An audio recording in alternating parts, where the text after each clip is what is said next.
first meeting, we'll go ahead and do the approval of the agenda. Does anybody have any suggested changes they'd like to make, or is everybody okay with this? Well, first let me ask that, any changes? All right, do I have a motion? Motion to approve. All right. Second. Got a second. Those in favor? Aye. Any opposed? All right, the agenda is approved. Now, we need to take nominations for chairman. I'd like to make a nomination for Dr. Mary Janelle. Second. Chair. Have a second. Any other nominations? All right, let's go ahead and vote on that. Those in favor? Aye. Any opposed? I abstain. One abstention. I was going to say I'm Can we ask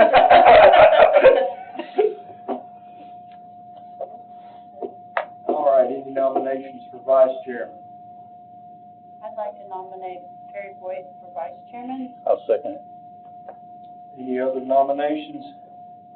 All right, those in favor, aye. Aye. Opposed? Abstain.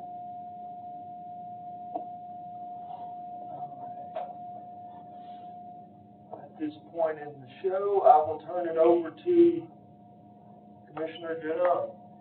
We have recognition of the public on the agenda. However, we didn't have a sign-up sheet. Is there anyone in the audience that would like to respond to the committee before we start? Be recognized, if not, we'll move forward. No one here. We'll close that. Our new business is procedure and order rules for the committee, and I make a motion to discuss. Second. So, in the procedure for rules for the committee, I'm relying on several people's expertise. We have committee rules for other committees, and we also have rules for the commission. So, anyone have any ideas or suggestions on how you want to proceed with rules for the committee? I make a motion that we just use the rules set in place for committees and by the commission and operate by those. Okay. Second. All in favor? Aye. So, okay, and then our procedure and order for scheduling a meeting. We are a new committee, and this is a big task. And I would like to ask if, I would like a motion to discuss this. Second. So what is everyone's opinion? I think we should at least meet maybe every 2 weeks for a month, maybe a couple months, or once a month. I mean, I'm up for options. It's a lot to deal with right now. If I could interject, this is ever morphing. We've got bankruptcies involved in this. We've got a bunch of monitoring we're doing. I think this is just my opinion, but I think this changes enough that I would strongly encourage it at a minimum one a month. That's my input. I spoke to Rutherford County. They started preparing for this 2 years ago and just started handing out money last year, and they worked diligently and had a heavy load. So I would go for twice a month at a minimum.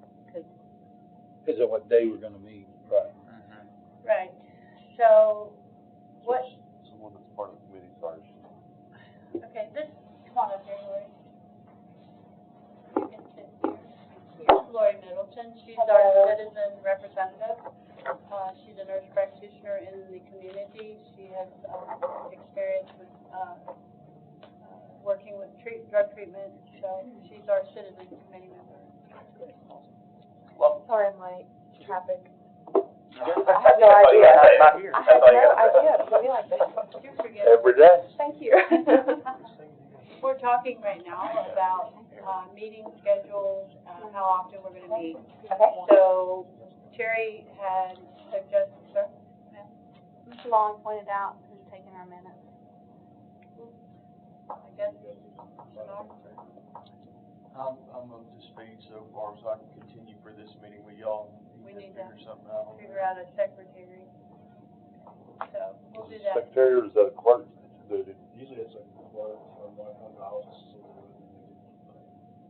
I think we can get someone to do that to help us, right, out of the money? Yes. Yeah, okay, yeah. That's a So good we'll idea. work on that after the meeting. Part of that. Thank you. That sounds good. Anyway, so back to the, meeting days. So what days works for everybody? I know a lot of you are on different committees. Thursday today was a good day, but, does anyone have access to a calendar or have knowledge of Thursday?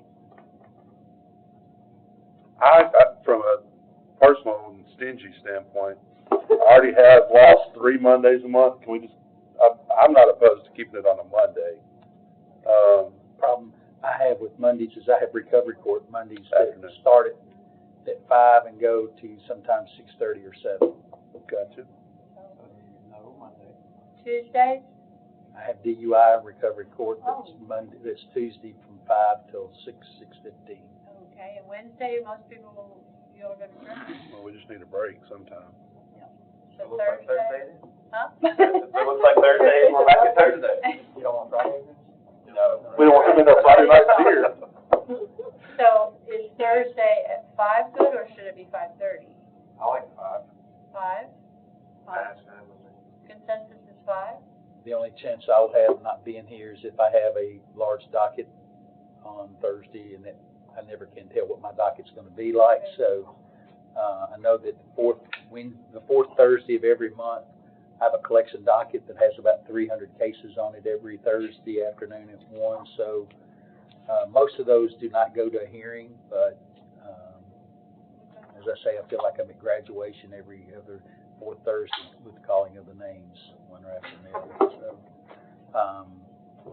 5 o'clock will work fine. I'll just have to, if I find I'm gonna be late, I'll notify the committee. Okay, great. Is this something we can meet earlier in the day, or do you want to keep it after hours? I don't have a problem meeting first thing in the morning. Oh, that's too I late. can't meet in the middle of the afternoon. I work. The judge will be on the bench first thing in the morning. Depends on what, every other Thursday it starts at 8, and the every other Thursday it starts at 9, just depends on what week it is. So, Probably- 5, probably Thursdays afternoon would be at 5? Yeah. 5 We is good? fine. So we'll have to get that on the calendar, okay. I just have one comment. I believe that's an SCRO day as well, so we could have some conflict with some commissioners on that. Resource sorting, Oh, the resource authority, who knows? because it's going They'll on, have to just tell us Monday, they do they're on whenever they want to. well, they're, They're at Monday right now, but that's a hot. they're in flux. Yeah, they're in Okay, flux. so that's. So we can change that if need be before the next We'll meeting. just fill it out and see how it Move goes. it back a little bit. And as we get going, maybe. So is there a particular Monday that we're gonna, or particular Thursdays that we're gonna meet? We're gonna So, meet first sounds and like- third, or Sounds like second, avoid the 4th. fourth? If we avoided the fourth would be outstanding for me, but Avoid Okay, the so 4th. first Thursday, third Thursday? Starting September the 5th, October the 5th, Yeah. I will be absent the first 2 meetings then. and then October 19th. I'll be out that week that our conference is the first. Yeah. I'm out the 19th. Versus that fall break for the first week. Oh, yeah. The 19th is the TCCA fall Oh, conference. in Chattanooga. yes. I have no objection to do it the 2nd and the 4th, if that works for everybody. It's just that fourth Thursday, if I'm a few minutes late, I'll be here, but most of those, if I have a hearing, it's usually early in the day. It's just I have a stack of orders to sign, and I can come in early on Friday to sign What those. if we do in October, the 5th, and then what's the last Thursday? 24th, I believe. 26th. 26th, if we do that, the 26th, and then the next month we go into the first and third month, Thursday. Oh, my gosh. So that's Thanksgiving week. Right, that's what, you're going into Thanksgiving, if you go in. First and third would miss the Thanksgiving. Thanksgiving is 4th Thursday. Yeah, let's go, I got a bird in my ear. Get to October and then regroup. What do you think? Okay. So, having said that, let me throw another wrench in the system. Can we do October the 12th and 26th, since that first week of October is fall break? A lot of Frankfurt, kids. Fall break, yeah. I don't have a problem. I like it. 12th and 26th. 12th and 26th. Okay. I make a motion that we make it for October the 12th and the 26th, and then revert to the first and third Thursday going forward. Second. All in favor? Aye. Anyone? Opposed? Okay, great. Okay, so, we have, the next is purpose of the opioid abatement committee. We need to discuss and make a motion to discuss. Second, Darrell, second. Let's discuss. I'm sorry, I know this is, are you okay? Okay. So, the purpose of the opioid abatement committee is this committee, and I'm just speaking from what I understand about it, from when I learned about it and all that, we will be kind of overseeing what comes in for requests. And then once we do that and we look at it, then I'm thinking that we would make a recommendation and that would get pushed to budget. And then from budget, it would be, then they would have to agree to it and then it'd be voted on. Like I said, we're discussing, let's talk about it. Is that your all's understanding? Yeah, do we need a mission statement or something saying that that's our intent or purpose? Or is it known, or? Well, we can write a mission statement. I mean, it's not required, let's just go with the intent and the understanding. Yeah, the understanding, that, you know, it can get real wordy here real fast. I don't think that we should take tonight to write a mission statement, but if we were all to come back with some ideas for future meetings, I think it would be good. This is a long-term board. Well, yeah, If we all could just come back with some ideas as future dates. that sounds good to me. So, October the 12th, let's have y'all, everybody bring your thoughts and ideas, questions, and then we'll put that on as old business, and we'll discuss. We don't absolutely have to have a mission statement. We know why we're here and why we were appointed. So, if you all in favor of that, I make a motion to do that. Anybody want a second? Second. All in favor? Aye. All right. Thank you, UT. You're next. All right. Well, thanks for having us. I'm Jennifer Twirl. I'm the director of the UT Institute for Public Service SMART Initiative. Those of you that are county officials probably know Wesley, but CTAP. So our part of IPS, we are under the IPS umbrella. We deal only with substance use issues. And we have started a technical service program for counties. So this is Trevor. He is your Middle Tennessee consultant. He is your Wesley for this. Okay, so if you need anything, Trevor. But we're going to go over really quick. This is very confusing and it's always changing, just like you said. We're going to go over how all of this is set up, what the rules are, and then we can talk a little bit about what you envision for your duties as the committee, and then we'll go from there. So, just a quick disclaimer, we are University of Tennessee. We are not affiliated with the Opioid Abatement Council. We do talk to them often. We know them well. We are not part of their council. And again, things will change. So just make sure, like you said, you guys are keeping up with the information as you're making decisions, so we can help you with that. So how this money is broken up. There is right now, and like you said, there are some bankruptcies pending, yes. Sorry, just so we don't have to write 500 notes, is there a way you can email this? Absolutely. Or, Yeah, thank you. I'll send it to you. That saves my ink. Yeah, absolutely. You don't have to write any of this down. Right now, there's about $1 billion that's scheduled to come into Tennessee over the next 18 years. There are some bankruptcies pending. There are some open litigations that are still pending. So the numbers can go up and the numbers can go down. But overall, whatever comes into the state, this is how it's broken up. 15% goes directly to the state. 15% goes to what's called the subdivision fund. Part of that is what you guys are going to oversee for Sumner County. And then 70% goes into the abatement fund. 35% of that bucket also goes to the county. So you guys have two parts here that you're going to be messing with. And they have different rules. So we'll talk about the two of those. Again, this is just a pie chart. That 70% gets broken down again. The 65% will be given out from the state to anybody in Tennessee that applies for it as a community grant. The other 35%, again, part of that is coming into Sumner County. Okay, we have the finance director in here? Okay, these are your account numbers. I don't know if they've shared those with you yet, but they are recommending that these funds, the two buckets of money, be separated. They have different reporting requirements, and so you're going to have to track those differently. So these are your two account numbers. The subdivision, those will come from Brown Greer. You should have had 4 payments. And then the other one will come directly, the Brown Greer never comes through the state, goes directly from Brown Greer. Those are the national opioid organizers, goes directly from them to you. The other one, the Abatement Trust Fund, that goes to the Opioid Abatement Council, and then they send it out to the county through Edison. Okay, so those are your 2 accounts. And we said we'd make sure you have that information if you haven't received that. Okay, so again, just to show you the pie, the state funds directly to the state. I have no idea what they're doing with that money. I haven't heard a peep about it. Not a clue. Okay, this is your subdivision. This is the first 15% of the pie, directly from the opioid organizers, the national settlement organizers, to you.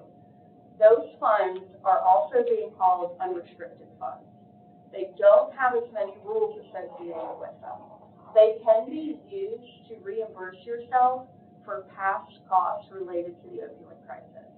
So they know that counties have had really high law enforcement, EMS, a lot of costs associated with the opioid crisis. You can use the 15% to reimburse yourself. Okay, so you can take that money back. Or you can use it for future remediation. It sounds like that's what your plan is for this money, is that you guys will oversee future remediation of both of these buckets. Is that correct? Okay. So the reporting requirements for this is different. You don't have to report this to anybody unless you use it for non-remediation purposes. So since you guys are already here and you're already determining it's going to be used for future remediation, there will be an email that will go to the mayor every 6 months. You should have one for September and March of each year, and he will just pretty much ignore that unless it's used for something else. Okay. You know about that? Yeah, I've already done the first one, but, Okay. Is there gonna be any change as far as attorney's fees related to this stuff? There As should far as being able to allocate that money? do not allocate these funds. No, I know I cannot. Yes. Are they looking at that? Because there's some serious expense involved here just Who keeping say on Brown Greer, the county. the county? I have not heard any talk about that. That's probably a better question for the AG's office, and we can ask them that. But no, I haven't heard any conversations about that changing, or what the counties will do regarding the attorney fees. But we do know they don't want you to use this money for it, and if you do, you have to report that back. Correct. Yeah. So, but, yeah, so that report, you can ignore that one for September. Any questions about this? And we'll kind of talk about both of these buckets along the way. Okay. In 2021, the state of Tennessee formed, they passed legislation, they formed the Opioid Abatement Trust Fund and the Opioid Abatement Council. You can see it has 15 voting members. The Tennessee County Services Association do have 2 members that they appoint every term, which is every 3 to 4 years. Your representatives for TCSA is Judge Shane Sexton, I don't know if you know Judge Sexton, and then Lisa Tipton from Washington County. I don't know if you guys know that, but they do represent counties on this council. And then it shows how that has been broken up again. Okay, so these funds are what is becoming known as restricted funds. So the subdivision, you can use it for more things, you can reimburse yourself, you don't have to report on it. This is exactly the opposite. There are very specific uses for this money, and we'll go over some of those. It does have to be reported every 6 months back to the state. So the mayor should have gotten an email with a report that's due on September 31st. You know that one? Okay, so basically, it says, what money have you allocated, And what strategies are you addressing with it? You haven't spent or allocated any of the money, so this is an easy report, it's zero. But that'll be due also every September and March, so they are on the same schedule, which just happens to line up perfectly. Also, Finance Director, these funds have to be in an interest-bearing account. The subdivision funds do not, but it is in the letter of agreement between the county mayor and the council that these will be kept in an interest-bearing account, and the interest has to follow the money. You can't take the interest out and put it in your general fund.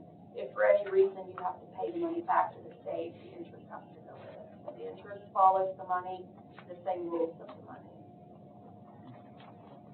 And we'll talk about the approved uses. So, your allocation.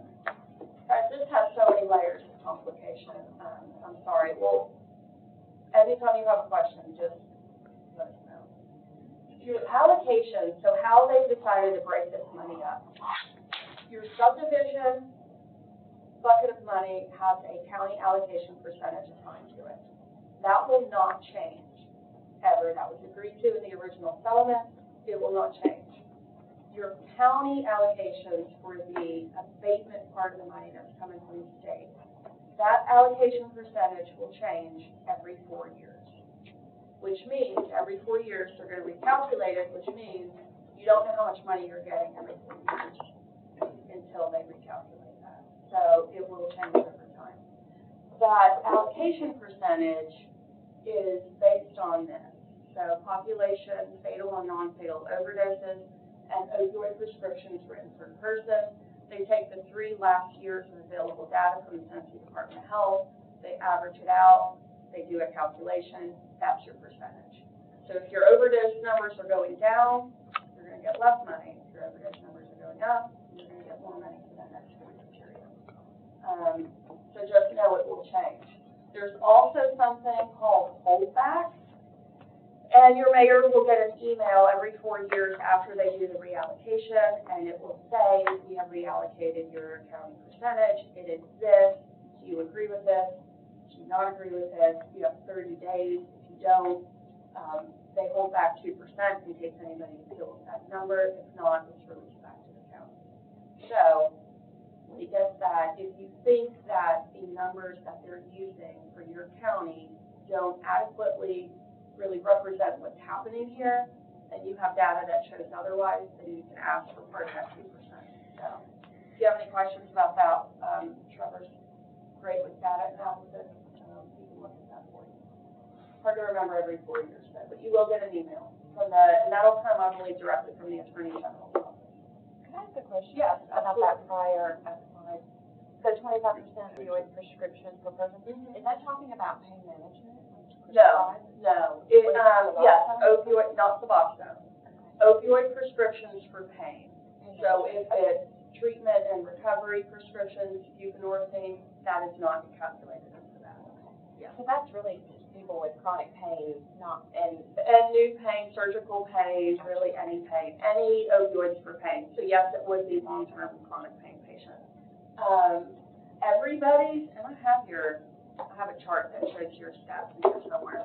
Everybody's prescriptions have been trending down, so we don't expect that to go back up. But everybody's has been trending down over the past 3 years. But yes, buprenorphine is not included in any other opioids for pain. Okay, any other questions so far? Okay, the community grants, as a county or your community that's here, you can apply for those opioid abatement community grants. They are giving those out every fall, is their plan as of now. That's changed twice, but applications are actually open right now. So September 1st, that actually changed. They just extended the deadline to October 16th. If you guys have a program that you want to do, you don't have enough money coming into the county, let Trevor know. We can look into helping you guys write a grant and try and get some additional funding. But they will give this out every year. They have $78 million that they're going to give out this year. So it's quite a bit of money. Can I ask you a question? Absolutely. So the deadline for that bucket of grant is October 16th? Yes. And we're just getting started. Can Trevor help us get up to speed if we wanted to look at some of that money? Absolutely. You'd have to get on it really quick. Oh, yeah. Oh, yeah. That's what I hear. I know we have several entities within the county who've already applied for that, community grant. Okay.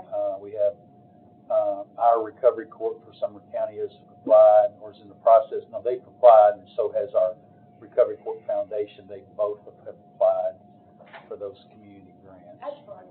But yes, we can catch you up and let you know what that looks like. And very competitive, I will say that. Obviously, it's going to be very competitive. It is a lot of money, but there's a lot of people that want to use the money. So, Jennifer, Yeah. have they implied that that's really more for the community? Governments can apply, but. governments can apply. They have said that priority will go to community organizations. So if you have a nonprofit that could apply rather than the actual county being the fiscal agent, that would be beneficial. So We've had that.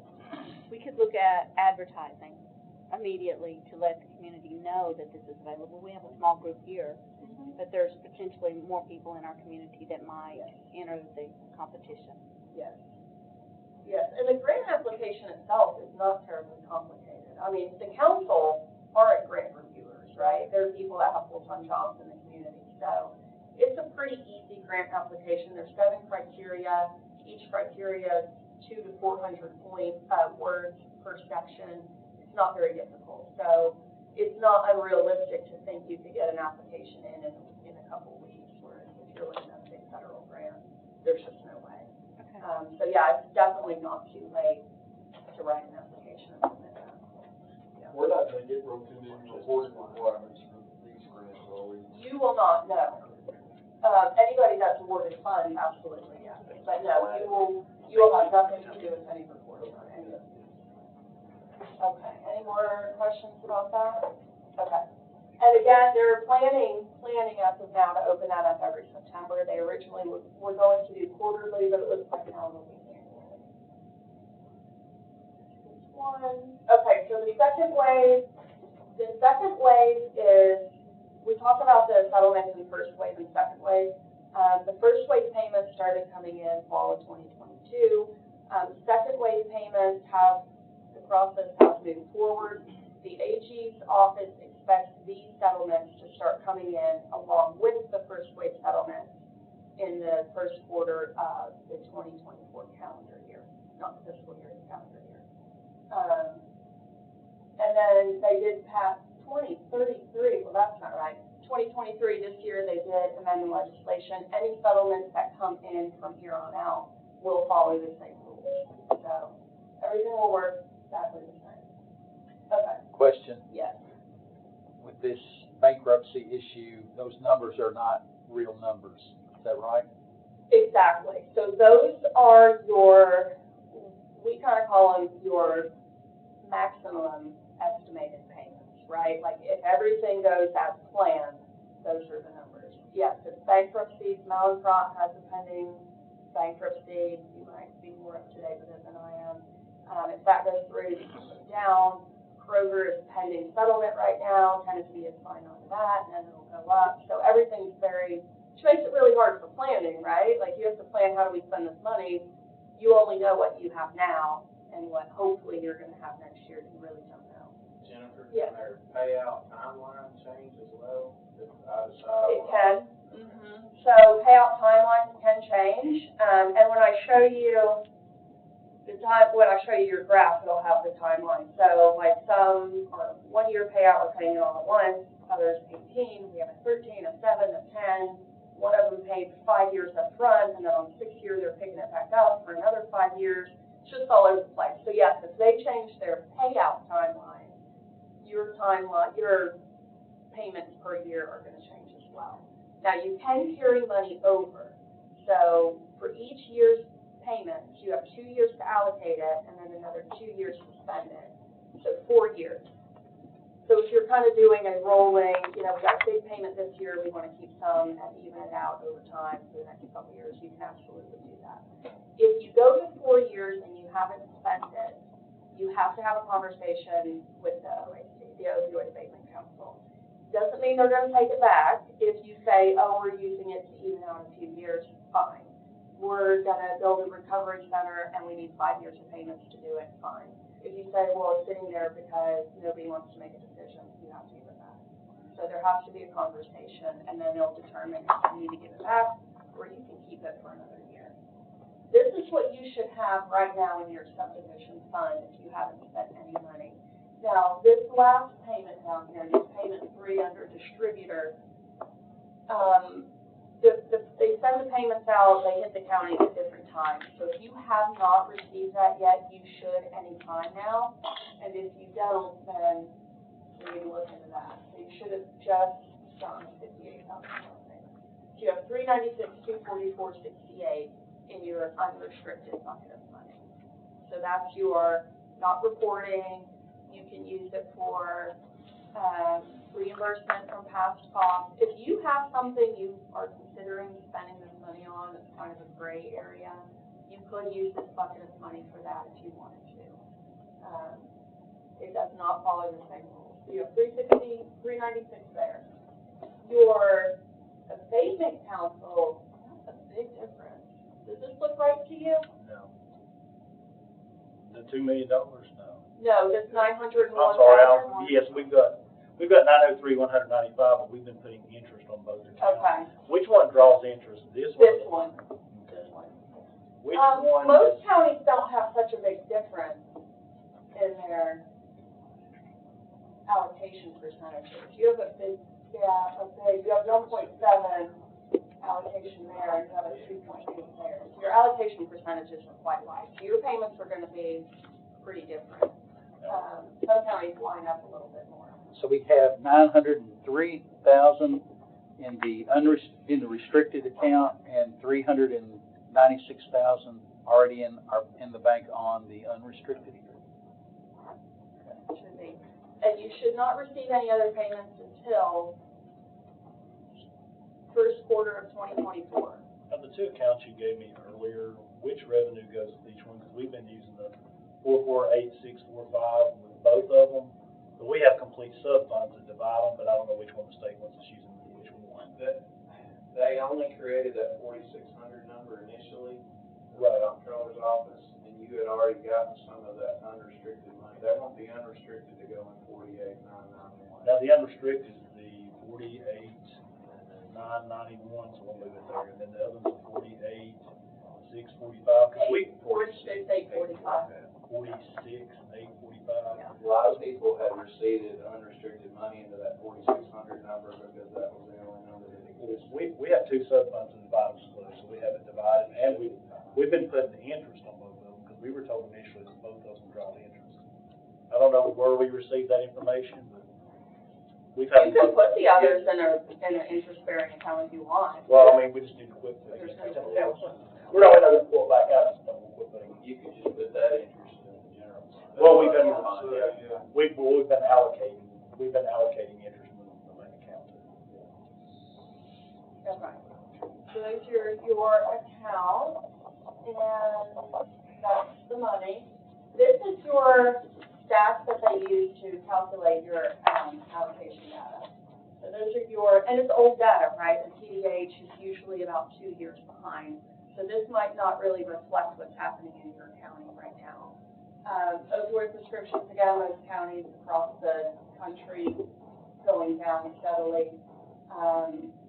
Looks like your fatal have one out of your non-fatal thing around the same.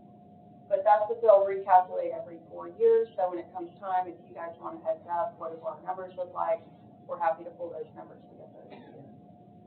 Okay, this is your estimated payments. Again, we talked about all the reasons this could change. Sorry about that. I'm not quite sure how I did that. But you see how it's going to jump around? So, 2022, you ended up with a couple payments. You got 2 distributor and then the J&J. So you got 3 payments that year. That's why it's so big. 2023, you only got the 1. 2024, J&J paid again, that first line, 5 years up front. So then they don't start paying again until 2026. 2024 is big because Walmart, the second wave settler, and they're paying all of theirs in 1 year. So that's why you have a big spike for 2024.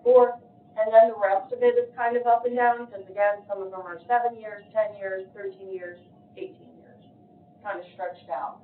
It does make it hard for planning. because it's not even across the board. So if you need to carry some over, that's what I'm saying, feel free to carry some over, you can absolutely do that. This is gonna be a more accurate estimate over time than the other bucket of money, because it's coming directly from them to you, it's not going through the state, there's no other hands in the pot, it's going from them to you. The OAC, and we can, if you guys want to see what this will be over 18 years, I hesitate to do it. They don't like us to share an 18-year projection on this money because it's not going to be accurate, because every 4 years, the allocation percentage is going to change, and I get that. The other thing that's taken out of this money is the expenses that it costs to operate the OAC. So the council members aren't paid, they have travel expenses. The staff for the OAC, the executive director and her staff will be 7 people, will also come out of that money. So it's very hard to estimate what that will be. These are numbers from them saying this is what we know your payments to be over the next 3 years, unless something like a bankruptcy or something happens. So those are going to be pretty accurate. From there on out, it kind of follows the same. You know, you can kind of tell it's going to be pretty steady for a little while and then kind of drop off at the end. By then, who knows what will happen, so we'll have to recalculate it. And again, that's based on the settlements and bankruptcy and all that stuff in the first wave, right? Because the second wave, this is the first time will have to second run. wave. Yes. So it's actually, I mean, it's a pretty good hunk of money. You guys are going to have between the two over $1 million a year. So, well, for the first couple, and then 500,000. Okay, approved remediation uses. Again, this big bucket of money has to be spent on approved uses. If it is not, it will have to be paid back. Okay, so we want to make sure. These are your core strategies. There is a comprehensive list. It is 16 pages long. I learned today there's 147 programs on there for you to choose from. Okay, if it's not on that list, you cannot use this money. Okay. So we can, I don't know if you have that list, Mary. Okay, we'll get that list. Yeah, activity. So when you're looking at giving these funds to community organizations, you have to make sure it fits in their strategy. That needs to be, if you're doing an application, we'll talk about that application. It needs to be on there. What strategy does this fit in? And then when you report the strategies back to the state, you have that list and you have to put, it's not just, oh, it should be state, it's which of these strategies. So you have to know where it falls. Reporting requirements. We actually already talked about this as a subdivision only if they're spent on non-remediation purposes. What they really are looking for is attorney fees. And then the county payments, we talked about that, remediation strategies, amount for each one to do at the end of the month. Spending requirements.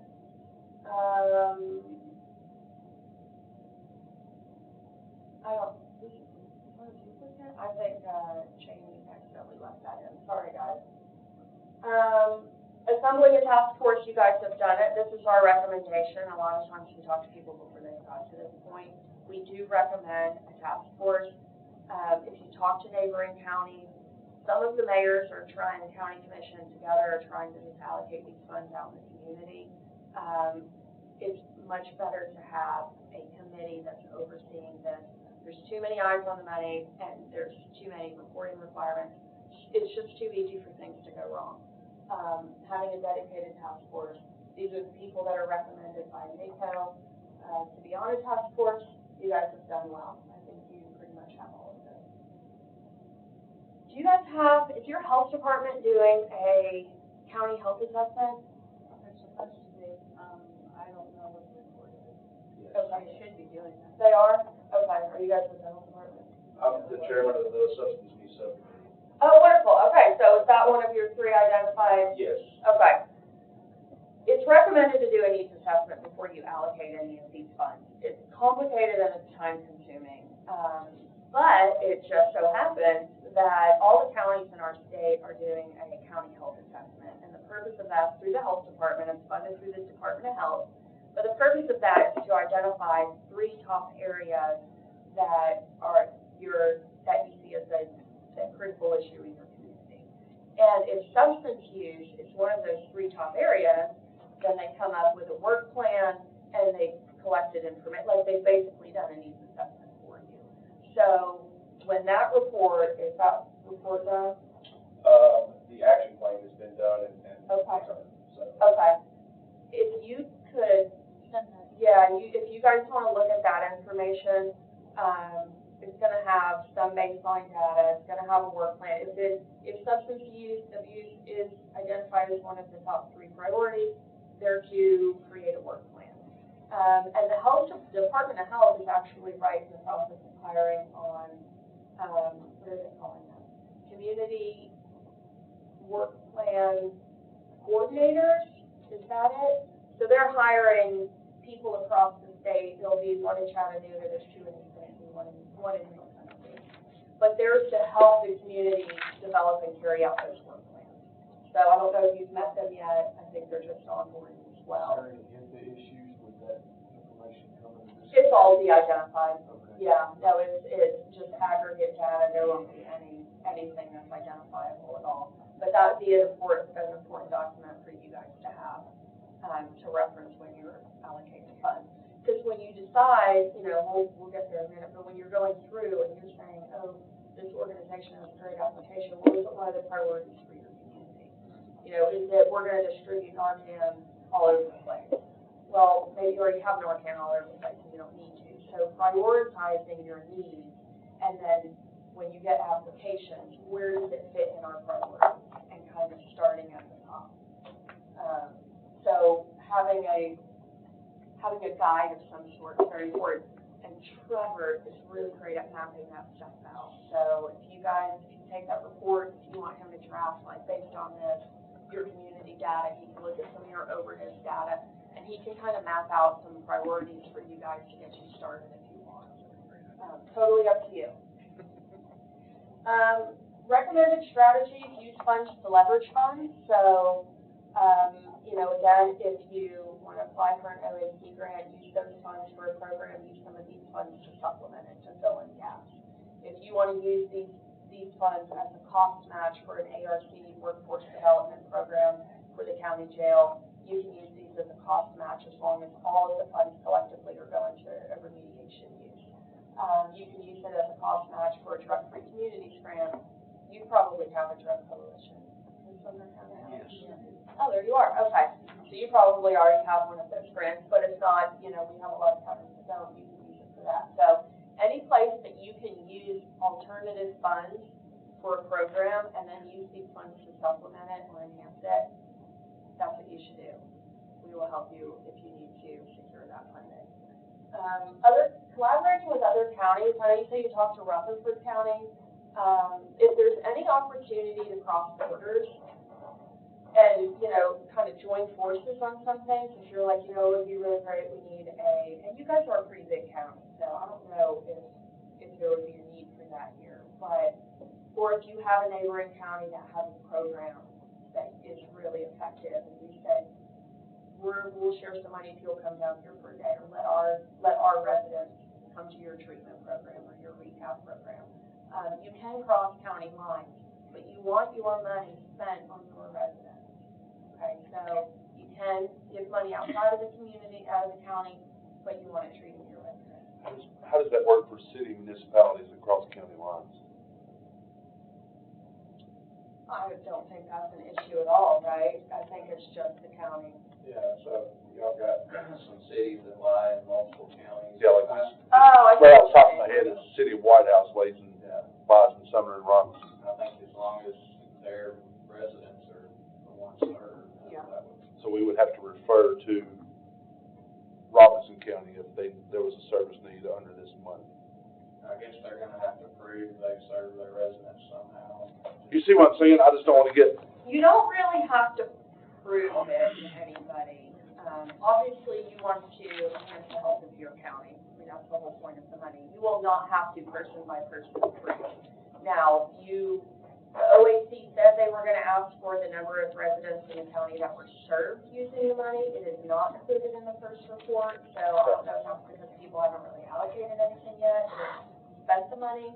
but they did say they were going to ask for the number of people served in the county. You're not gonna have to one by one prove that each person lives there. So if we got a program going on in the White House, we're on the Sumner County side of the White House, and we have the adjacent county, and we're treating people there, are we needing to use this as a reason to say, hey, we can't, hey, we can? Because at the end of the day, the reporting is what is gonna either keep us straight or get us in hot water when we're kicking back to the state these numbers. We have 3 cities that are across the counties.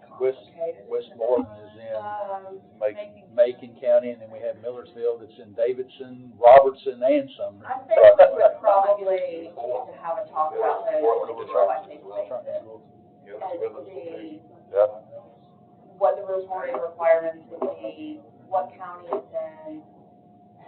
I mean, if you have a treatment center that's on your county line and you have people coming into it, there's not really a way to filter that out.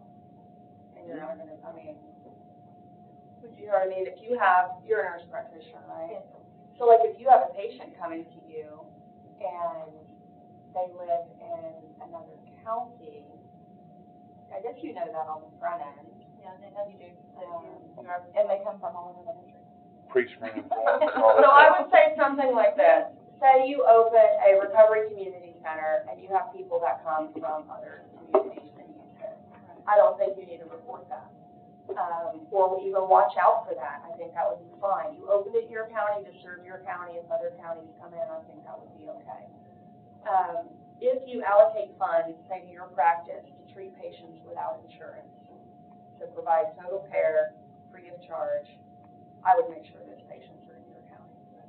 That makes sense? I mean, that would just have to be the qualification for that. Yeah. Yeah, so it'd be like all, you know, almost like a, you know, So a we grant just treatment down or into something like the- Kind of like the mental health co-op, you know, if they're bringing people in for substance use treatment and they're coming from Wilson County, then those patients couldn't be a part of the pre-service program.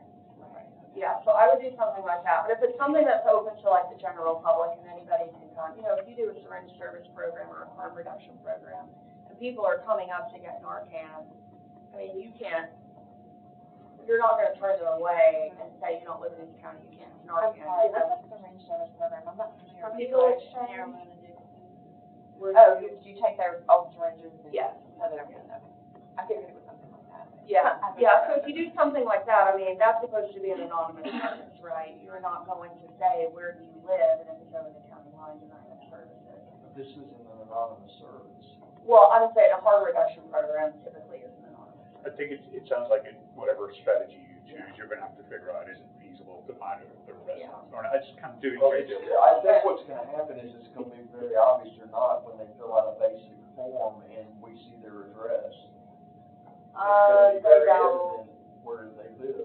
I just think some of these things, some of these strategies, people won't be so informed. I mean, if you find someone, again, for instance, if it's along, say, an EMS form handoff program, if somebody has overdosed and EMS has dealt with it, EMS is going to deal with the person regardless of where. And I see that this is a carve out, this is unique. Yeah. And I see that being very real, that it becomes known on the front end, somebody's not a resident of Sumner County. So what kind of policy direction do we need to be taking in those situations? Perhaps we have a classic recovery standpoint. You're gonna know where they're coming from. If we open up some sort of recovery program for this addiction, and it's in Sumner County, it's supposed to be for Sumner County citizens, they're not. So then we're gonna have to start creating policies about how we address that. Can we get away with taking in the other counties going out? Do we need interlocal agreements? Do we have to match? I don't think you need to do any of that. Now, if it becomes, because you're not gonna have to report where each person lives. Generally, right, generally, this money's supposed to go to treat your residents. Now, if you have some people here and there, and some of your residents might cross the county line as well. We're not gonna account for everyone. Now, if you open a treatment center, if you're doing something like I said, that's very expensive and very personalized, I would make sure they're in that county, and if they're not, then you're not gonna spend those funds. Now, if you do have a program and you see you have a lot of people crossing the border, you might need to have a conversation with their county and say, we're treating a lot of your patient residents. Do you want to contribute to this program? And we'll open it up and they can come in and we'll take care of it. But generally speaking, you wanted to treat your residents. And I don't think you need to create any specific policy and check people off one by one. Okay, I just see with these three cities, this will be an issue. Okay, well then let's, We may need to bring. then I was gonna say, when you decide what strategies you want to fund after you, like, let's sit down and let's talk about it and let's look through it and see what that might look like. And if it's gonna be a problem, then, yeah. Okay. Yeah, I think it's really gonna depend on what you're doing. And let's get to that point and we'll talk about that again. We have not had that come up. Yeah. But I guess people can come to any city, they can come from across the state, and come to Hendersonville, it wouldn't even necessarily be a bordering city, right? Yeah. Mm-hmm. I mean, this would be a statewide issue, Yeah, not just a Sumner County. yeah. And we haven't had anybody, Yeah, we are haven't had more, anybody question and we're that. more in Kentucky. I'll give you an example, I'm interviewing for positions, and I've had quite a few that live in Kentucky and they want to drive here to work, so. Yeah, you had, Mitchellville. And that would be a bigger problem probably. Yeah. Say, yeah. Okay, when you identify what strategies you want to fund, let's revisit it. Okay. Sure, okay. And we've been talking about counties. What about the cities? The cities also get money. Not all of them. There's actually not a lot of cities. So I know that Gallatin right here is Okay. receiving tens of thousands, not hundreds of thousands. If they want partnership, is that something we, and we can talk about that? I just wanted to know. You can. Yeah, some of the cities, we don't have a whole lot of cities in Tennessee that signed on. They get not this bucket of restricted funds, they get part of that unrestricted funds. So it's a smaller amount, of course, it's mostly based on population, so the amount is much less. I'm just wondering, I don't know that they would want to. Yes, but yes, you can partner with them. Okay. Evaluating programs, and again, we can guide you on this, but when you give this money out, you need to make sure that you're getting reporting back. What are they doing with the money? What are their outcomes? Is it successful? You can't just give this money away. You don't have to, but you don't want to keep giving this money. You have an opportunity here to really improve these issues in your community. If you're giving the money out and you're not getting any outcomes back, tracking, that can be a problem. So definitely evaluating and then being transparent and seeking public input. You've opened your meetings up and you have people here, so that's wonderful. Our consultant, Trevor, I brought him with me. I don't even have to tell you about him. So just, yeah. Go back if I read his email address down, sorry. Yes, I have my business card. Oh, I do. You can, anybody that, you can, we're together. You can hand out a couple of those. So some counties are doing this differently, and I think this is one thing you need to decide right up front. Some counties, the committee is deciding how the funds are spent. They're not opening it up for community applications. They're not doing any of that. They're deciding, they're going to put it into a school program. They're going to develop a drug court. They're going to start an anti-drug coalition because they don't have one. So you guys, you don't have to give this money to, I know you said you're getting phone calls and people want. You don't have to do that. Most counties are. Most counties, that is what they're doing. They're opening it up so that the community, people that run these types of programs can apply for some of the money. That's up to you guys as the committee to decide. If you want to open it up to applications, we can guide you through that process. We have developed an application, a reporting template, a scoring template, a budget template, request for proposals. We've made a little toolkit. You can modify it for yourselves. Is that different from the one in the state uses? Yes. So we actually looked at Rutherford counties, Williamson counties, the state one, a couple other states, and then took pieces of it, worked with a county, sought their input, and then made So it's one. opioid abatement specific. Yes, it is specific to these settlement dollars. So we can send it to you, you can modify it, we can modify it for you, if you're like, we don't want that part, we want this part as is, we're happy to do that for you. But I'll send it all to Mary, if that's the route you guys decide you want to go. And I'll distribute it. And basically how that would work is, you put it on your website, people can open the application, they can fill it out, they give it to you.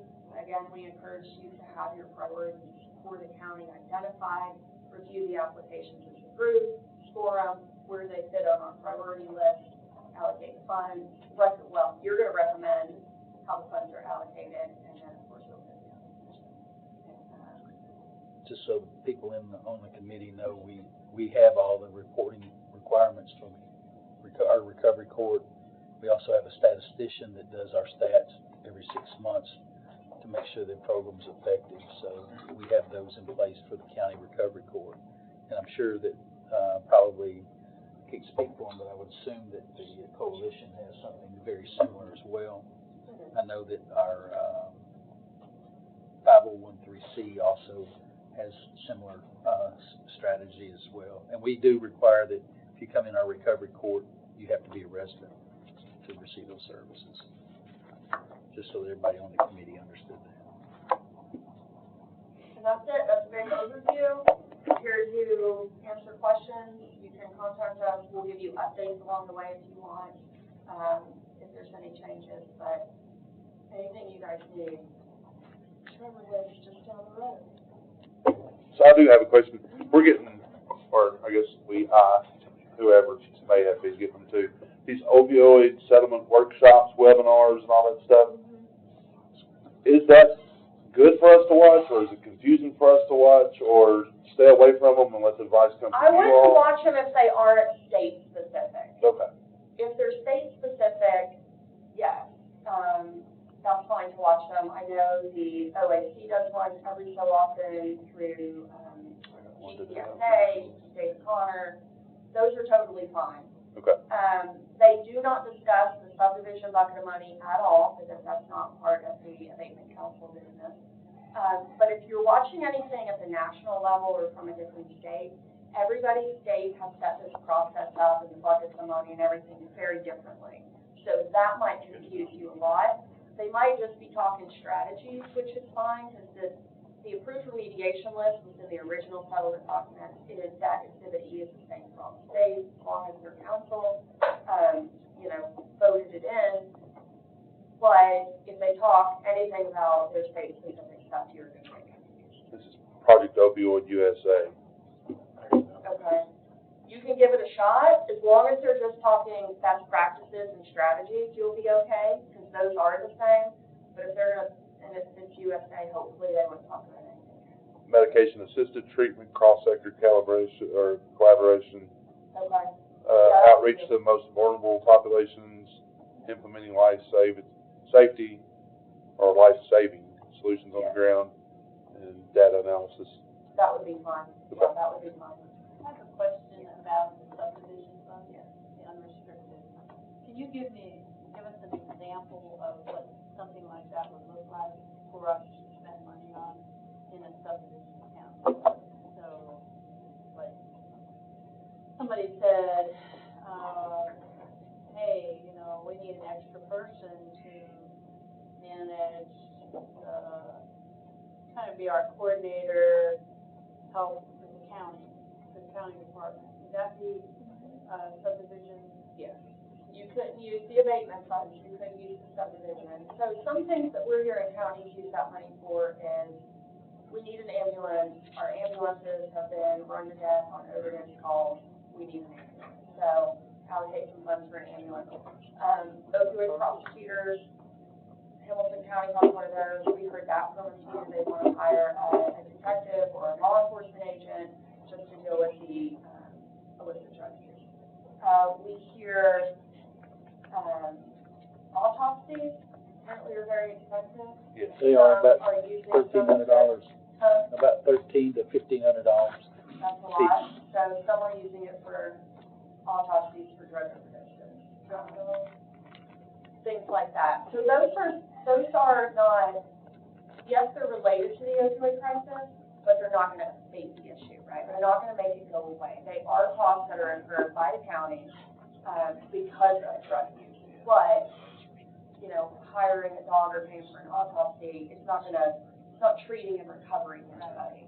So the abatement is specific to getting people cured and fixed on drugs. yeah, keep them alive, Keep them alive. get them into treatment and recovery. Or prevention, either prevent it, Right. but then keep them alive, treatment and recovery. Wait, Go ahead, Judge. I was gonna ask, you mentioned earlier about building a recovery center.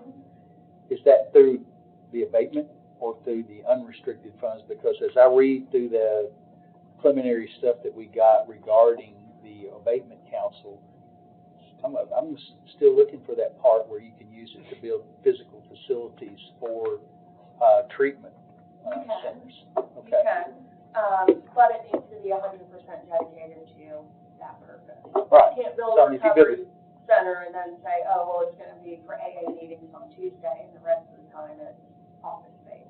As long as it's dedicated, the OAC themselves, the Abatement Council, you know, that came up with them. Can we use these funds for capital projects? Can we buy buildings and land and things like that? And they have determined yes, but they're putting a cap on how much. This year, only 8%, I think it's 8% is their cap. So you can, You can also use it to take a facility that may be an abandoned and remodel that to fit that use for a recovery center. Okay. Jennifer, do you have a bill for how many counties are using the unrestricted money for future abatement? Or are they just saying, hey, we got these prior expenditures, this is going in our fund balance? I'm gonna say half and half. Yeah, I'm gonna say probably half and half. Well, I shouldn't say that. The ones that aren't using it for future, I mean, they're still using it for things like law enforcement officers and, you know, police vehicles and ambulances and kind of related issues. But I'm gonna say half and half between like that and then future. Can I also just mention that Hamilton County invested in what they call a senior data analyst, whose job was to gather up all of the data around this issue and some adjoining issues for the county and do regular reports to the county, help organize community meetings to present what was going on, and also a big part to start looking for other grants using that data to try and then extend what else they could do. Yeah, so you could use the abatement portion for that, I do believe, correct, for data analysis is a strategy. I haven't gone too deep in the weeds on this because I've been too busy with the bankruptcy side, but with the restricted money, the dovetailing of other stuff like, you've got the opioid, then you've got other drugs, then you've got alcohol, and are they okay with the marrying of all that as one treatment idea? Yes, opioids, you know, now that fentanyl is on the streets, illicit fentanyl, it's in everything. It's in methamphetamine, which is not an opioid, you know, it's in heroin, which is an opioid, but a different kind. It's in everything, so it's opioid settlements, because that's how we got here with the overprescribing of prescription opioids. But it's, Trevor likes to call it the overdose crisis. So, I mean, people are overdosing and dying from methamphetamine now because opioids are mixed in. Crazy question. So, what about the kids that's left over? Can we use this money to go and help the kids, or that's Absolutely. part of the overdose Prevention. epidemic? Yes, absolutely. Okay. Yes. I just didn't see that mentioned. I didn't know if it was. It is prevention program, so that would fall, anything where you're trying to intervene with youth is gonna fall under prevention. Okay. And when we send Exhibit E, you will see each of these broken down, and you will see Gotcha. all of those. But do they have to be in the State's custody? No. Let's, The primary universal prevention is just all across the board. You take the entire population, you feed them all education, just to. so if you have someone in the even community that is going to the schools, teaching children about drug abuse and prevention, we could actually help pay for their Yes. expenses. Okay. I want to encourage you, if you go into the schools and do a program, don't just focus on the kids, also focus on the teachers and the staff. Trauma-informed care, adverse childhood experiences. If you give them education about how to identify kids that are at risk or are in the stages of early use, and they can intervene earlier, it really ups your prevention dollar, right? So I would focus on both, just a sidebar. So on the prevention dollar, I was at a seminar in February, and they told us that the prevention dollar, the return on investment was much higher. Will you be providing us those numbers? Because the numbers they presented then were. We can find those numbers. Stephanie Strutner, the CEO of Prevention Alliance of Tennessee, they did a county-by-county analysis to see what your dollar for dollar, and you guys might even know that already, what your dollar for dollar For is. every dollar spent, $4 saved. Every Four. dollar spent for prevention, $4 saved. So 1 to 4. So every dollar you spend, you save. Because prevention is much more, Cheaper and easier. cheaper than think about getting somebody treatment, inpatient treatment, outpatient treatment, lifelong recovery, possibly incarceration in there, hospital costs, EMS costs, all those costs associated, it's extremely expensive.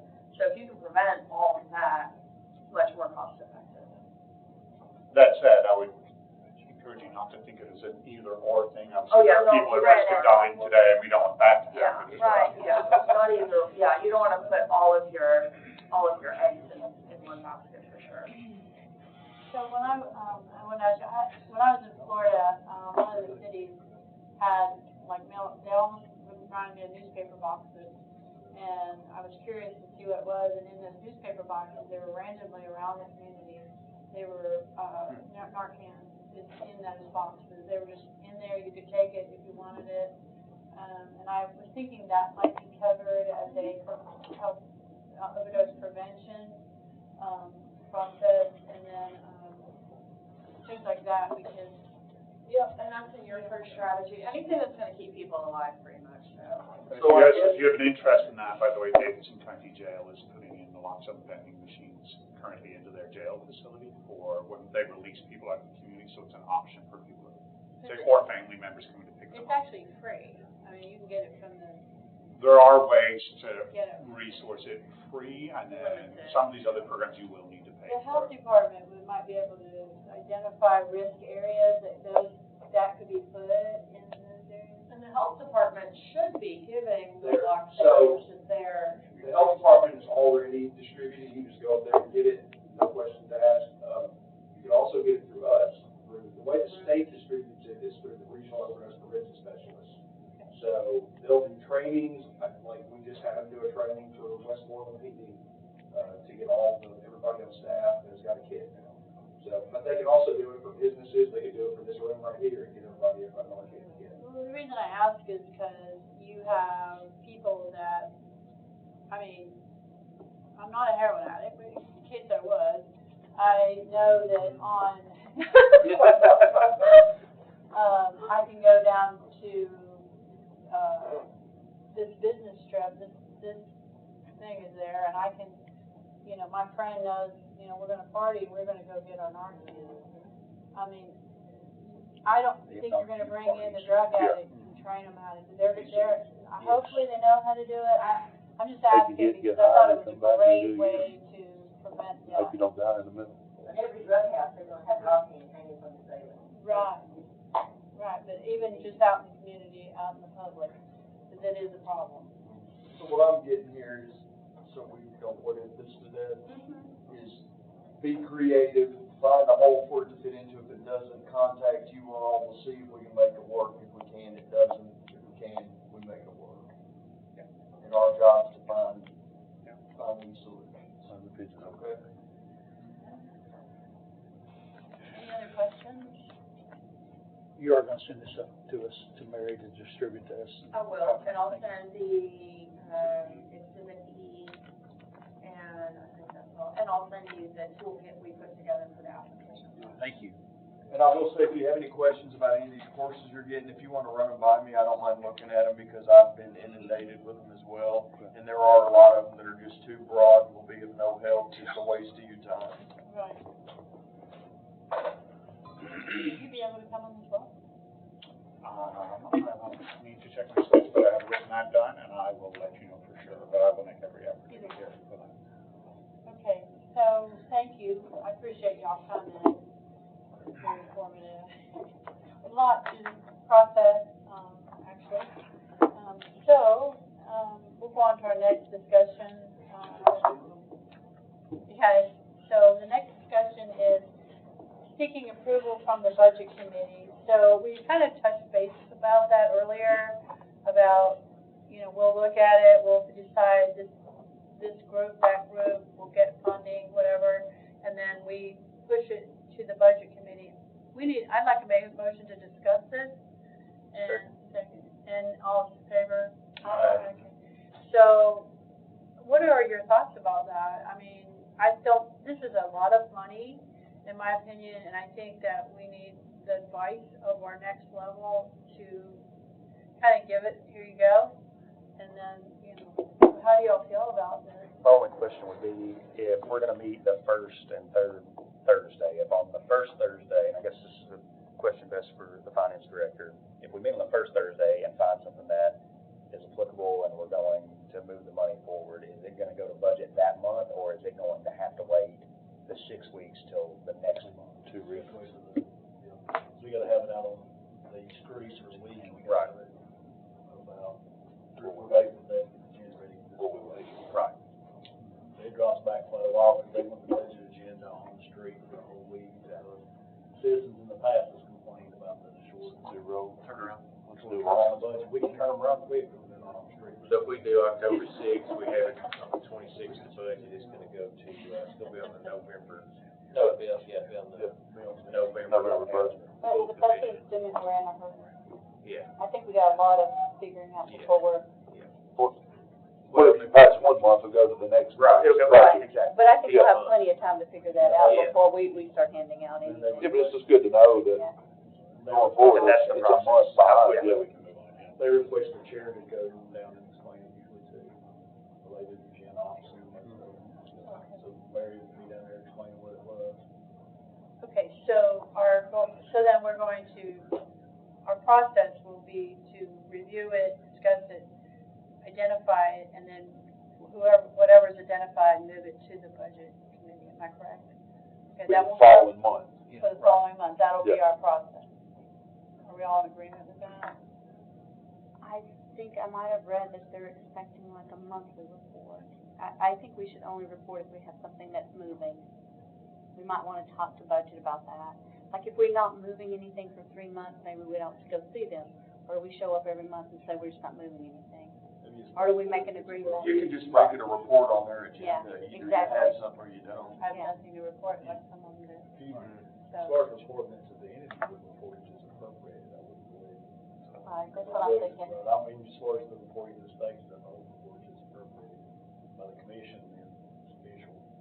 If it makes it to the floor and the commission won't appropriate it, you're back down to this committee, and it never actually ends up being reportable anyway. Okay, so let's make it clear, we're gonna, like that, right? Okay, are you all in favor of that? Yeah. Motion? What did you just say? In other words, if you guys approve a program, okay, by statute, any funds from any source derived has to be appropriated by the county commission. So you guys do it. Even this money? Yeah, this money, all money. It goes to the county commission and you don't receive your 13 votes. It comes back down to this committee anyway, so you really don't have anything to report to the state, fed, quarterly, whatever, until it's appropriated. Once it's appropriated, you have something to report. Right. Okay, you're talking about reporting to the state, I was on two different State, ways. fed, whatever it is, I don't know. I think he was probably asking about reporting to the budget.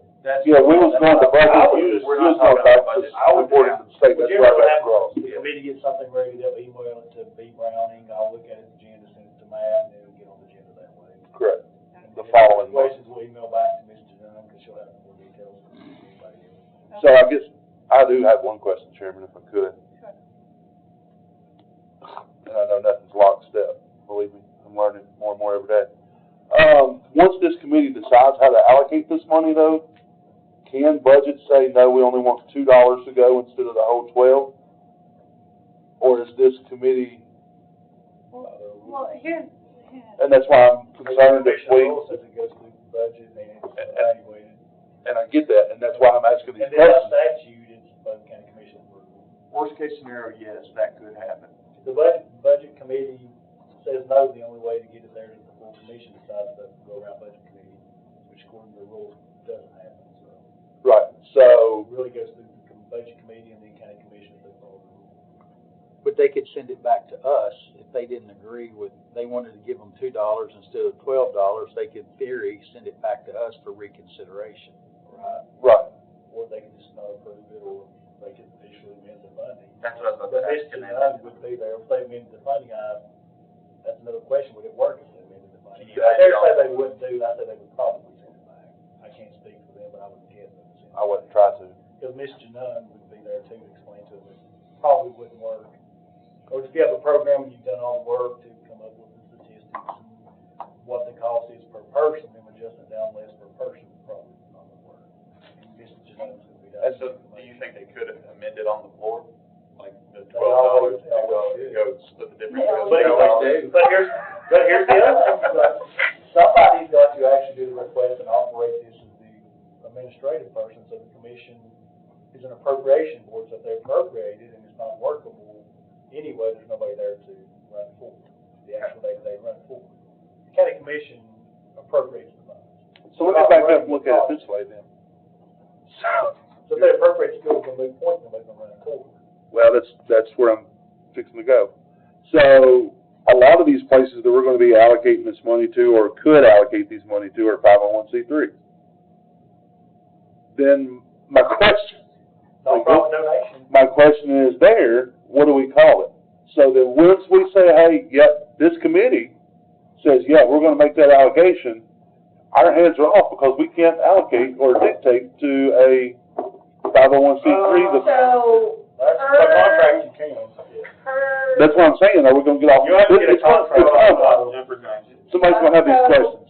Per CCAP legal and, David Connor, no, this does not follow the same rules that you will not have to do. Can we have that, please? 501c3 thing. Yeah. If I can find it in writing, yes, Money you you are can. giving to a Yeah. nonprofit like you normally would. It's flow through a grant, so to speak, in the eyes, Yeah, we can right. give through, so basically See? we can give to a nonprofit and bypass that statute. Yeah, because they aren't, The statute's not specific to. Told you. it's not donated Y'all money. aren't getting this, because I think this tool package. We're doing it as a service is what you're saying. It's an agreement, it's a contract, they're gonna have to meet some standards and some. In other words, we're not gonna consider it a donation, we're gonna consider it a contracted service. Yes. So that brings up a really good I just question that I've had. This isn't physically a grant, Correct. but what responsibility does the county have to make sure that these entities perform? If they don't, are we responsible?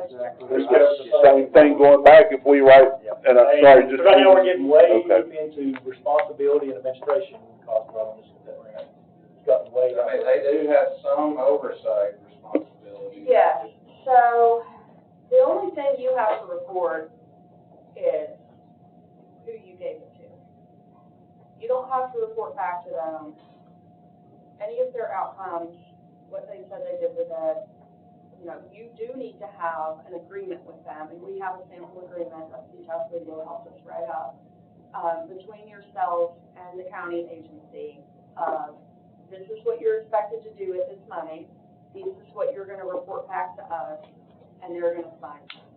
And after that, your oversight is, when they give you a report, we recommend quarterly reporting, somebody has to look at that, well, bare minimum, an annual report. You know, I would allocate these funds annually, and I wouldn't allocate them again until you get a report back that says this is what we did, just so that you know the money's going what you say it's gonna go to. You don't have to do the donation thing, you just have to have an agreement. But it's still, so we do, It's not like a federal sub-recipient money. so we're not responsible. Not that level, but you need to have. But if we have a contract for them to have outcomes and stuff and they don't perform, are we responsible for trying to recover the funds or reporting it that? Did we put some clawback provisions in there? Well, no. It's my, You see it. say you put in something and it has benchmarks and everything for this entity. Yeah. You have a reporting mechanism, you have a contract, they don't perform. Do we pull the money back from them and try to recover it? If they have it or not, if they don't have it, are we responsible for reporting it too? That's my only question. I think you would wanna work all that stuff into the agreements you have them sign. I can't Yeah. remember, we put that, it's a multi-page. Like, for example, if you didn't do X by 6 months, you We'll claw back or we won't pay them. 50% or 25%. Or we'll pay them portions of, so if they fail, we quit paying them and report to council, we're only giving this much money. So So then I would go back, Jimmy, if I may, I would go back to saying, hey, we need all of this in writing, so the applicants know what we're gonna expect in our reports, and then what We're in contract is what you're That, telling me. a contract, and is that in your Contract. your packet that you were gonna send us? It does say in the, yes, it does say in there. I'm looking to see what kind of, in the actual agreement. It's long. So we need to adopt that though, right, legal, before we start taking applications? You'll need specific contracts before you give them the binding agreement. Well, not before we start taking applications, but before we approve them. We can start letting them pile up without doing anything, because they're already calling some people, not, you know, and we need a place for them all to start piling up. Yeah, I would recommend having a 6 or 8 week application window. Open it up, start getting your applications in, and then after that, come back together and review what you have. But have a start and an end time, and then that's your window. And then by the time you do that, you should have everything in line. You just need the contract before you award them the money. In other words, Right. You get it appropriated, before we cut them a check upstairs, they need a signed contract and awarded. Yeah. You'll bring the check, the contract, and per the contract provisions, we'll write them a check. And then if they have monitoring, you guys, you'll send back a report to us, they're meeting the monitoring, get their next check or whatever we're doing. Clawing back may be much more difficult, that's why I'm thinking you pay them as you go. Because some of the entities, most of the money ain't coming from us first of all. And if you want, do a reimbursement model. That's hard for some of the smaller nonprofits, but some of the bigger, you know, federal funders, they'll do a reimbursement. Even the state does a lot of reimbursement models where you, every month, send an invoice to you guys, this is what we spent money on, you approve that, and then you can pay them.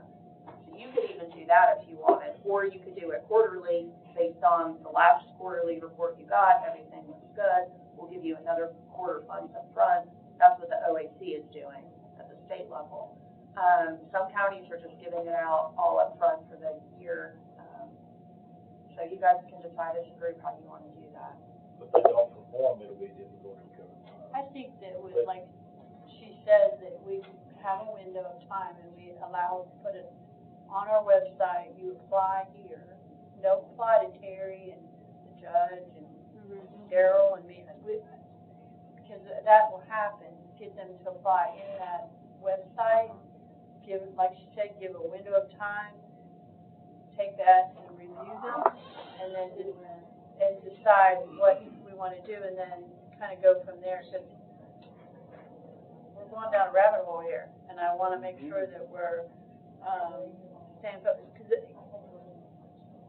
like you said, like a lot of us are getting calls from people and wanting money and information. I just think it would be better on the front end for both the grantor and the grantee to know what the terms are before they even decide that they want to apply or not. Right. So if we're gonna do a reimbursement style, which I don't really like because some of the smaller 501c3s aren't gonna be able to do that, or if it's a all upfront payment, I think we need those ideas in place, or our policies, I guess, for lack of better words, in place before they start applying, because we may have 500 applications, and once they see our outlines, they're like, nope, pull 70 of them. Well, not to put y'all in there any more pressure than you already are, but technically speaking, nothing can happen until this is in place. Nobody's gonna cut a check till it's in place. Nobody's gonna agree to anything until it's in place. Right, but They don't know what they're agreeing to. Right. So to your point, nothing's gonna happen until this is. Well, some of them had made mention to go ahead and let them start applying. I'm thinking, let's get our policies in place first, and then open the applications, because they might not want to apply once they see the reimbursement, or all at once, or however we're gonna work. They can always withdraw once, and we can put on the application process that will be contingent upon execution of. But I'm just thinking though, it may have time for all parties, if they know what they're applying for. I agree. 30 of them may say, no, I don't want to apply. I agree, I'm just technically. Sure, You can absolutely. still take the application. Yeah. As long as everybody knows that there's gonna be a set of terms and rules you gotta follow, we just hadn't created them yet. Okay. But I think if you'd rather go straight to having a completed form, but that's entirely up to you all as a committee. I mean, I think that we can put on there that, you know, this is this is an application for a process that you can apply now, knowing that there will be some rules to follow coming or whatever, just, because these people are waiting, and, you know, like you said, we can't do anything until that's in place, so. Madam Chairman, one thing that I would caution us each to look at when we're going and reviewing these procedures of what we're going to do is, as Mr. Rogers pointed out, got some 503C who are going to take these, or other entities that are much smaller, and their grant money, if we pay that over a period of time, we're saying you come show us what you've done and we'll reimburse you. They're not going to make it because they're going to be relying on that money in order to do that program. And so that's one thing we need to be cautious of. And some of the other issues that we need to be concerned about is a lot of these programs that may be initiated, you may not have an immediate return. You know, that return on that investment may not come for 9 months to a year.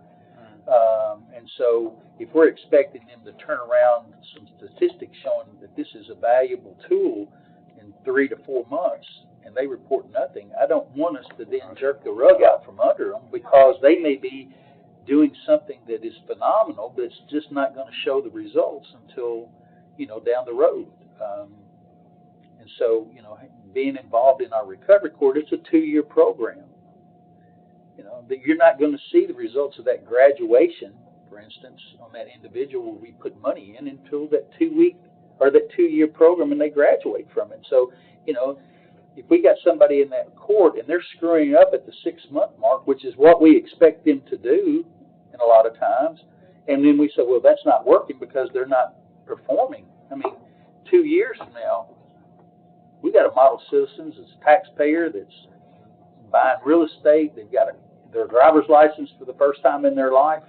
And so, you know, that's 2 years in the making. So we need to be... that out, though. That's results as a use of the money, and then reporting on the use of the money. Right. If you treat that as 2 separate things, as long as we're in compliance, are you using the money the way you said? Yeah. We understand the results are going to be down the road. And that's the reason why I made that. We want to make sure that those are 2 distinctive things when we set this agreement up with them. Recovery court, if it was expanded, qualify for the restricted funds, it needs all of it to expand theirs. I mean, technically, because it is treatment. It is treatment. To expand it, we would have to have facility, because right now they're using we use our courtroom for a lot, plus we rent various houses. The reason I say that's because they mentioned earlier that when we're talking about fine, or you guys were talking about fine for some of the other money, that was more for nonprofits. If the government money was more, it wasn't really for the government to apply for. So the thought process, if you're going to expand the government program, that's really where the funding source would come from. But I think she said there's a limit on the capital. On what? She said there was that 8% capital. On capital. Yeah. On restricted funds and unrestricted funds, both. Not on the unrestricted, right? No, the Okay. unrestricted funds, yeah, you guys can do whatever you want. Okay. You could expand the. The restricted funds even, that's not for you guys. You can spend all of your money on capital if you want. Right. State level. Okay. They're only Okay. gonna All right. I misunderstood you. I thought that was across So we the board. basically, the drug court would qualify for both parts. Yeah. And we could definitely use the unrestricted to expand their capital and part of the restricted, Yeah. not all of it, and their operation. Man, that's a pretty awesome program in Sumner County. And that's the thought, it keeps you from a lot of this stuff, especially if you've got a 4-year window to get all the money out the door. And when you start talking about what she said, $1 spent for $4 saved. Yes. Keeping them out of jail down the road. We've only had But their bills go we've had up. a recovery Yeah. court's been in effect since 2004 or 5. You've already got the infrastructure. And we have a 5.7% recidivism rate in our general sessions court, and in criminal court we have I think it's a 13.5% recidivism rate. That's Where really good. the state average is 49, the national average is 76. So You got a proven we have a program. great the system and the staff. They make that work, and so they've been in this program for a period of time, and that's why I I mean, we'll graduate 25 or so every time, and, you know, we fill them as quick as we can after that, to a point where, you know, we don't have the housing to put them in to take additional people in. So that's the struggle that we have. You could expand the housing. Expand the housing. Start there. Well, I was gonna say something, Jennifer will probably hit me in the head with it, to help you all kind of get you understand the unrestricted, that's, I've used the phrase free money. I hate to use that. I'm gonna yell at them for that, but That, I mean, if y'all think of that, that's free money. The lawsuit said, hey, we recognize that y'all have past remediation, y'all been dealing with this problem for years. This money's to go and help offset those expenditures you've already had. But do we have to document them?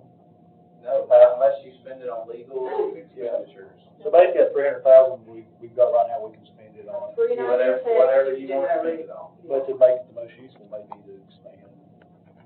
Yeah, I mean, you know, if we want to stay within this narrative of opioid issues, yeah, but theoretically, you can spend it on employee raises that have nothing to do with. Or we can hire administrative staff to help do the administration here. I was just trying to help y'all understand.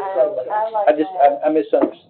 I think a lot of us misunderstood you when you said that 8%. We thought that was yeah, across the sorry, board. no, that's just where they start, you know, because that was a big conversation, typically with like federal grants and stuff. You can't purchase anything that outlives the life of the grant, right? They don't want you buying a house, do a 3-year program, at the end, you have a house, it's appreciated, you can sell it, you can make a profit. So they don't like capital projects and grants. But with this money, it's different. How do you build recovery housing if you can't purchase a house? How do you do some of these things if you can't do these capital projects? So they kind of put an 8% cap for this year until they figure out what that looks like. You guys can do what you wish with it. As long as it's on the recovery court, the restricted fund could be used to build recovery infrastructure we need. That's where and it could be used for employees and others for the next 18 years or whatever. At the end of 18 years, you may end up with a large recovery court that you have to fund, but as I'm saying, you can ask Eric, most of his drugs anyway, and alcohol in jail, which is another problem. It's already established. How many people do you kind of divert to the court system? I would defer to the judge on that. Every day is docket. I have, in our general sessions courts, we'll have somewhere between 18 and 20,000 criminal defendants, most of which are probably, I would say, a good percentage of 75 to 80% may not have drug charges, but their charges are related to their addiction, thefts, burglaries, assaults, DUIs, everything that goes along with that. And so That's it's a a real high. huge cost savings Yeah, and to it's, the community if you're successful. yeah, Yes. our statistician put together in the last 10 years, we saved the county $8 million through our recovery court. $8 million real dollars. Because those are people that come out of jail and into our program and into our housing and that type of stuff. So, from that perspective, you know, that's the numbers that we're looking at within the county. Madam Chair, a lot of great information, a lot to digest, and, but we're blessed because we do have some wonderful programs already set up, and, you know, with the recovery court, with Sumner Prevention Coalition. Absolutely. Things like that we can tap that money into, but, and something we need to think about too, like going back to, what Mr. Lawley said, is, making sure we try to hire somebody to help us go through this. We all work full time too. This is daunting. It's gonna be a long process. We don't have a grant person, there's no grant person we got dedicated. Down at John's office, Ms. Northwood. I like that because when I was looking at all the information, I thought, good Lord, you know,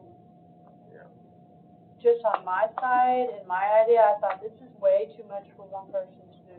Yeah. And I agree with him. I think that one thing that we do need to do is allocate money for someone to manage and help us and help finance and even legal, because, not legal fees, but legal, so that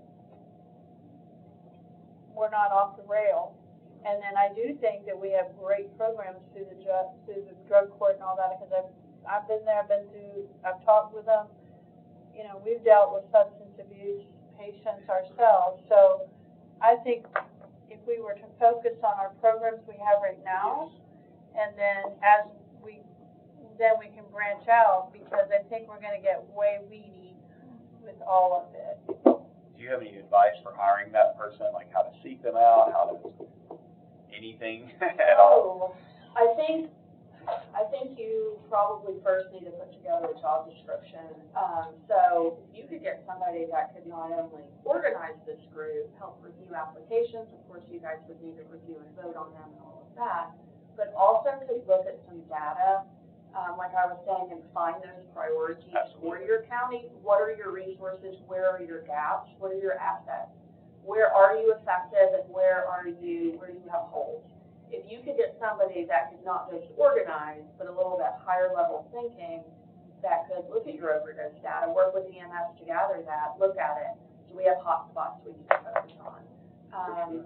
Do we have, you know, what's our coalition doing? And kind of talk to those people in the community and identify the assets and the gaps and rank your priorities. If they could do that as well as organize you guys, that would be phenomenal. That makes me think I should get the Hamilton County person. That's a big portion of what they do, so I'll get that. I would love that. Are we at the end of any grant, receiving any grants? Because the reason I asked, I thought this would be a good opportunity to get somebody with grant writing experience in, if there's anything else we can tackle or try to get some money out of. And if you can get somebody with grant writing experience, that would be really awesome. If you don't, and it's a great person, we can kind of help mentor them a little bit through their first grant or two, and kind of show them how to do it. Grant writing is teachable. I think it's the working well with multiple disciplines in your community and being able to look at the big picture and then narrow down. I think the thinking level is probably more important. We can help with some grant writing. Statistician/grant writer. I don't know that you even have to have them be a statistician, because it sounds like you have one. If they know what numbers to gather and can gather them, a statistician can put them through an SSP software and spit out the results, right? So if they know where to get information, they gather it all together, they organize it all, give it to a statistician. Coordinators. Yeah, and then.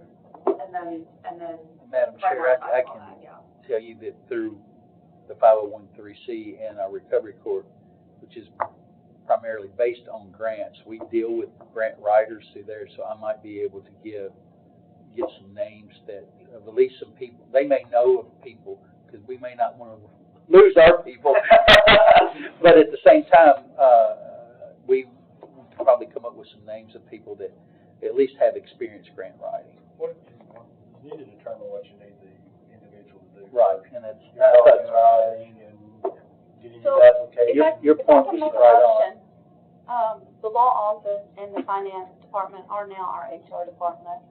So my motion would be, if the two of you working together could come back when we meet again with the application from Hamilton County and have the description ready for us to approve to hire this person, I so move.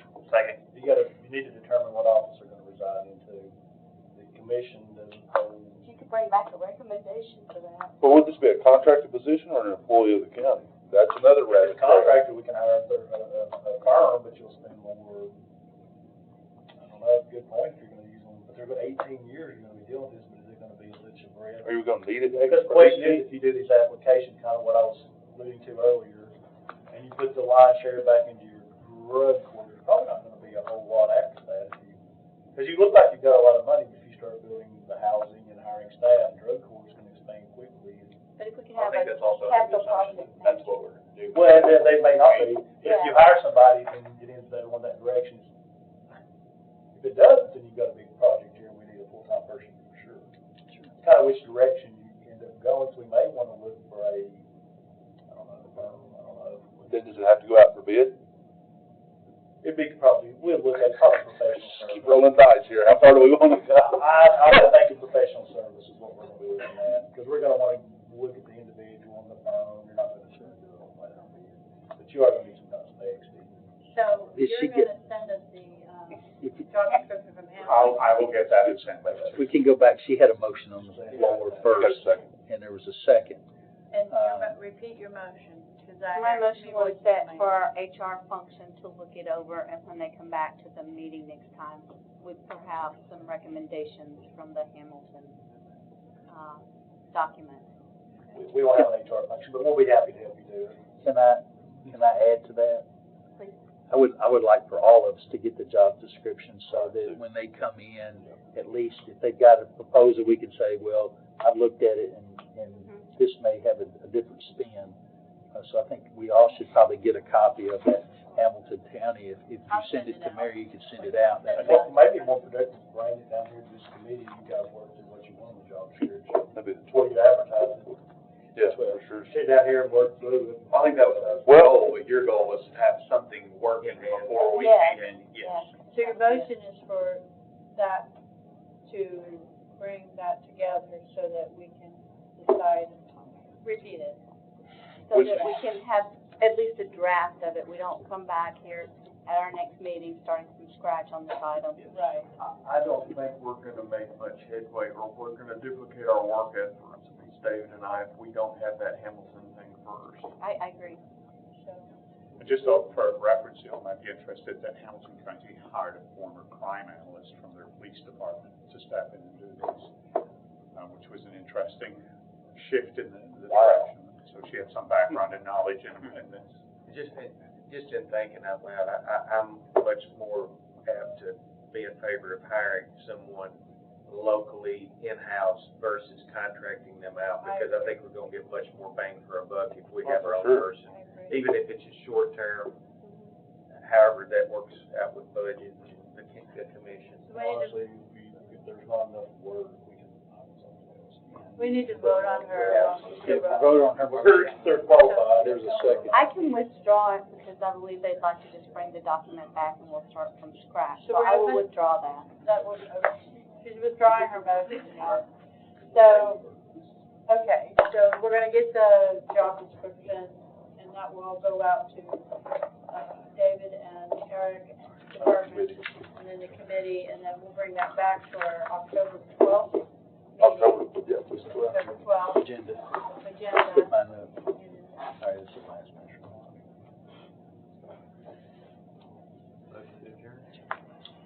Sorry? Madam Chair, could I ask Ms. Jennifer one more question? Yeah. And this is separate from what we were just on, but I wrote it down earlier and I forgot to ask. As far as, we have, as we established, we've got some great programs in place already. One thing, near and dear to my heart is obviously the kids that are affected from this. So can we use any of this money for the children that are left behind in this situation? Is there anything in there for that? Okay, good deal. We have, through Recovery Court, we have had up until this year, a program through the state that reunites, it's called the Family Reunification Grant, and we've been able to get people that have not lost total control or visitation, custody of their kids, be reunited with their families through this. And so the governor, I think, decided not to re-up that grant this year, so we're looking for a grant for that. Okay. So, I just want to make sure that Yeah. that wasn't going to be completely off base, because that's a question I've already had come up in the community. So. I think that's also a really important reason to eventually get some really good, timely local data on who's overdosing, where are they overdosing, are these families, and really start putting that together. And did you say that health assessment thing is already done, or? Already submitted. Okay. Sounds like the action plan's already been submitted. So when could we get that, like those top priorities or whatever from the? You know what this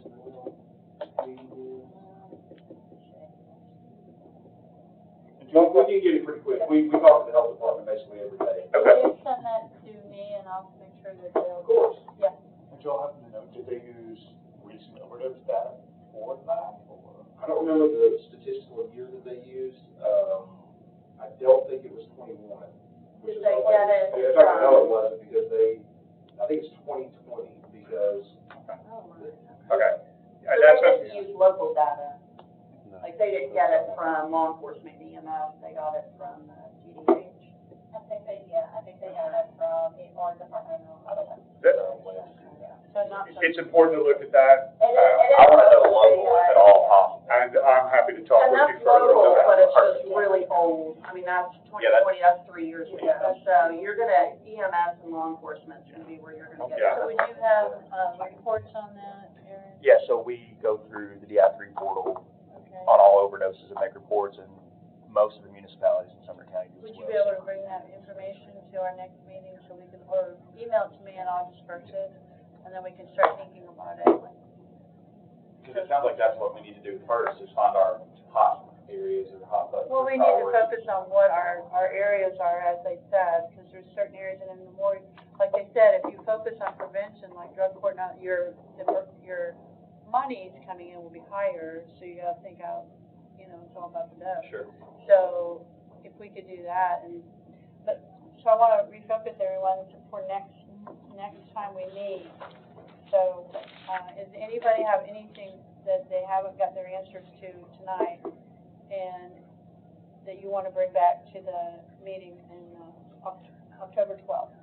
Anyone? No?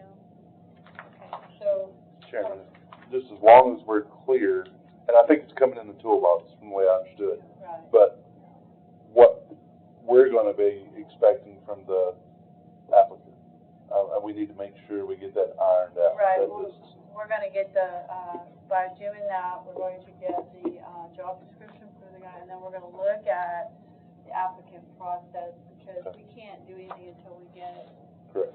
these two, and then we also need to think about hiring someone to help in this situation. To that point, legal, I guess, do we lay X number of dollars aside, or does this committee decide what that person is, full-time, part-time, and then that'll have to go from here to budget, To the committee. and then from budget to the full commission? You gotta tell somebody to hire them. So that's where we have to figure out where they're gonna reside and what you wanna do with that. But I think the job description being Eric, is you want me and Eric to go ahead and modify it or bring it as is? As is, and I think we'll modify it here. Let you go. So so I think, I'm not. that's the process that we need to do as far as getting it put together, so job description goes to them for sure, for you to, for sure, and then we all have a copy of it, and then we can discuss it when we come back, then we decide who we're gonna, hire, or how you're gonna do it, where they're gonna live, and then, make recommendations, and then we also need to start figuring out application, because we've already decided, in a way, that we already have entities in our county that we're using that work, such as the drug court and all that. But there may be others. There may be others. Absolutely. When Rutherford was telling me about putting dentures into the mouths of people that didn't have teeth, that was pretty exciting to help people. So that was a new idea that I hadn't considered. So I don't want to totally say we should only consider what we know. Correct. We should look We do that here. and be open-minded. We'll have that ability to do that in the committee. We'll start working through and start saying, we've got a need here, but we do need to have the ability for others to apply. Yes. So, And she's gonna send us the packet to you that you can get to all of us. It'll have their template for the application and the monetary part of that. yeah. And we can bring that to our next meeting and talk about that as part of the meeting. Does that sound okay? Good? Chairman, I just sat here and thought of it, do we wanna have interested parties or interested entities to come to the committee and tell us what they do and they're planning to apply? Is that even something we wanna open up, or? Well, let's talk about that after we get to what Okay. all that. I think you'll end up with more questions and answers if you do that. Okay.